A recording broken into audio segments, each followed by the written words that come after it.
जमींदार और उसकी कटार। सेठ गिरधारी लाल कालीवन गांव का जमींदार था।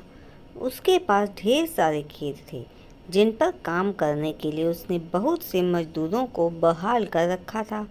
वह कंजूस था, लेकिन धन जमा करने वाला सामान्य कंजूस नहीं, बल्कि धन खर्च करते समय उसे कंजूसी करने में बड़ा मज़ा आता था। वह मजदूरों को पूरी मजदूरी नहीं देता या किसी बहाने से दूसरे दिन पर टाल देता था। बेचारे गरीब मजदूर इसलिए चुप रह जाते थे कि कहीं और शायद उन्हें काम न मिले। चालाक सेठ किसी शुभ दिन या त्योहार के दिन का इंतज़ार करता और उस दिन मजदूरों को बुलाकर उनकी मजदूरी का केवल एक हिस्सा ही देता।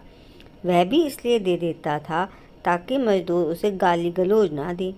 मजदूर बेचारे इसलिए थोड़ा सा खुश हो चले जाते कि कम से कम एक दिन तो भरपेट खाना मिलेगा, और यह आशा लगाए रहते कि एक दिन तो सेठ उनका पूरा बकाया चुकाएगा ही। आखिर वह इतना गरीब तो नहीं हो जाएगा कि उनकी मजदूरी न दे सके, क्योंकि उसके पास तो काफ़ी धन है।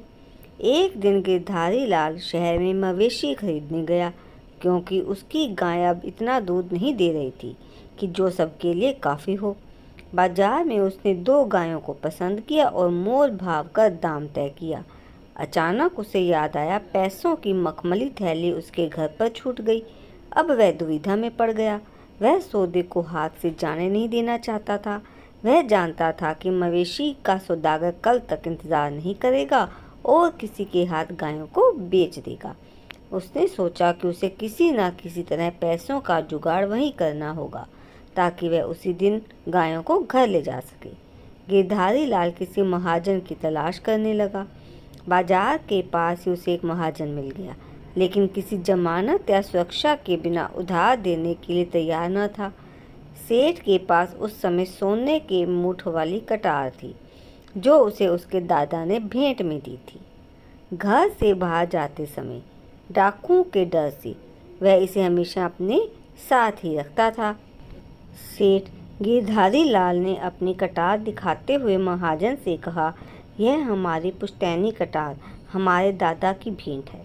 यह हमारे लिए अमूल्य है, साथ ही इसकी मूठ सोने की है, लेकिन लाचारी है, इसलिए इसकी जमानत देने को मैं तैयार हूँ। महाजन कटार की जमानत पर उसकी ज़रूरत भर ऋण देने को तैयार हो गया। गिरधारी लाल ऋण लेकर और कुछ दिनों में ऋण लौटाकर कटार वापस ले जाने का वादा करके बाजार चला गया और उन गायों को खरीद कर एक युवक की सहायता से अपने गांव ले आया। गिरधारी लाल कई सप्ताह बल्कि कई महीनों तक ऋण वापस कर अपनी कटार वापस लेने नहीं आया।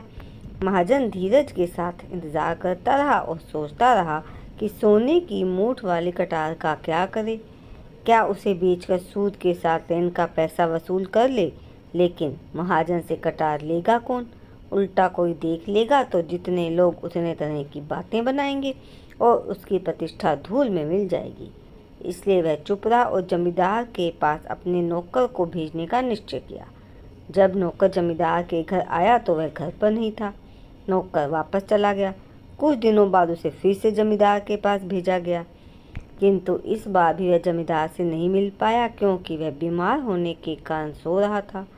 जमींदार के नौकरों ने महाजन के नौकर को वापस भेज दिया।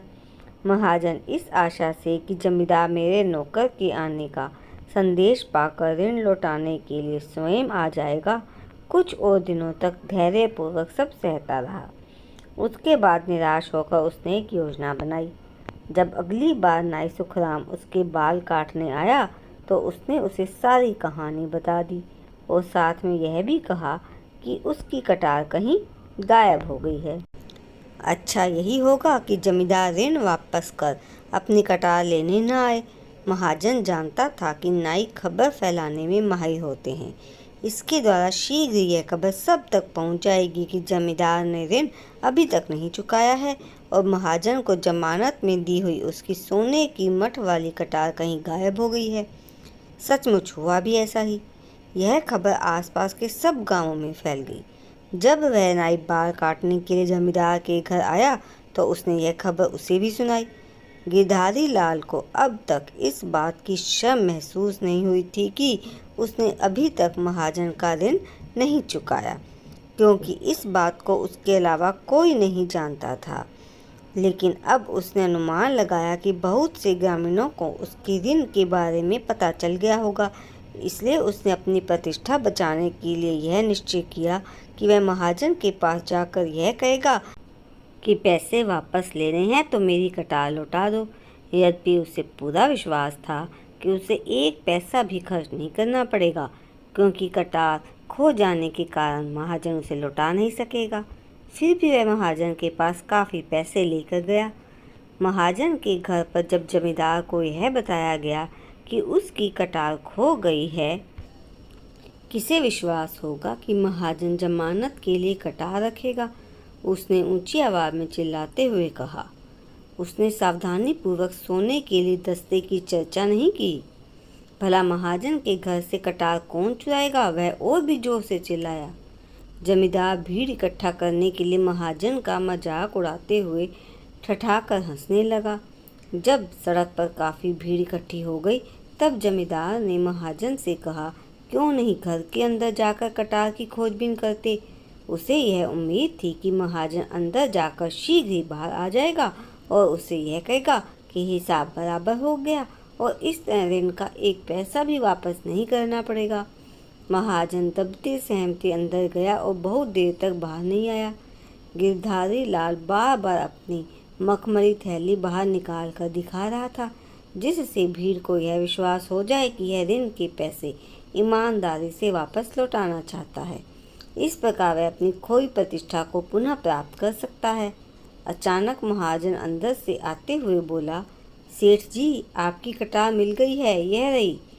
मैंने इसे सुरक्षित रूप से रख दी थी, लेकिन कहाँ रखी थी यह मैं भूल गया था। क्या अब आप मेरा ऋण लौटा देंगे जो बहुत दिनों से बकाया पड़ा था? उसने भीड़ को सुनाते हुए आखिरी शब्दों पर जोर देते हुए कहा। गिरधारी लाल को लाचार होकर सूद सहित ऋण के सारे पैसे भुगतान करने पड़े। लोगों ने देखा कि वह ऋण चुकाने के बाद सिर नीचा किए जाने लगा। गिरधारी लाल को एक सीख मिल गई थी कि जिन लोगों को उसके अपमान और शर्मिंदगी से लाभ पहुंचा, वे उसके खेतीहर मजदूर थे। उन्हें अब समय पर मजदूरी मिलने लगी।